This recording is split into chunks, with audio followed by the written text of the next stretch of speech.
मंडळी रामकृष्ण हरी. मी ज्योतिष विशारद महेश जोशी यूट्यूबच्या चॅनलच्या माध्यमातून यावर्षीचे ग्रहणासंदर्भात आपल्याला खुलासा करणार आहे.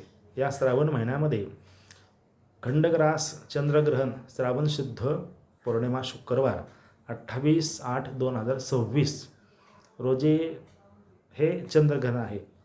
पण हे चंद्रग्रहण जरी असेल तरी हे चंद्रग्रहण पूर्ण भारत देशामध्ये आपल्याला दिसणार नाही.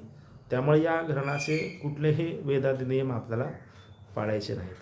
तर हा यूट्यूबच्या माध्यमामधून जर आपण भारत देशामध्ये माझं चॅनल पाहत असाल तर आपल्या देशामध्ये कुठल्याही प्रकारचे ग्रहणाचे नियम आपल्याला पाळायचे नाहीत.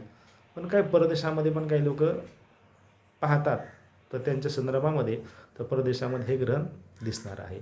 तर कुठल्या भागामध्ये ग्रहण दिसणार आहे तर हे ग्रहण पश्चिम आशिया, संपूर्ण युरोप, आशिया खंड, त्यानंतर आशिया खंडामध्ये उत्तर दक्षिण अमेरिका आणि प्रशांत अंटार्क्टिका महासागर, तर या काही भागामध्ये हे ग्रहण दिसणार आहे. तर या ग्रहणाच्या बाबतीमध्ये बऱ्याचशा प्रमाणामध्ये समज आणि गैरसमज असतात. तर या काही काळामध्ये आपलं जे लोक अध्यात्माला मानणारे असतात तर ते अध्यात्मामध्ये काही नियम आहेत. तर त्यामध्ये गर्भवती स्त्रिया असतील किंवा ज्यांना काही गुरुमंत्र घेतलेला आहे त्याची पुनरावृत्ती आहे किंवा बरेचसे ग्रहणकाळामध्ये जप तप अनुष्ठान करणारे किंवा गंगा स्नान करणारे किंवा नदीवरती जाऊन स्नान वगैरे करणारे, जप करणारे असे बरेचसे मंडळ आहेत या अध्यात्माला मानतात.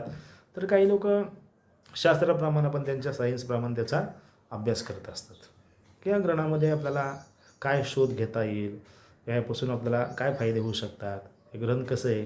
काही लोक अध्यात्मामधून तर काही लोक सायन्सच्या माध्यमातून त्याचा अभ्यास करतात.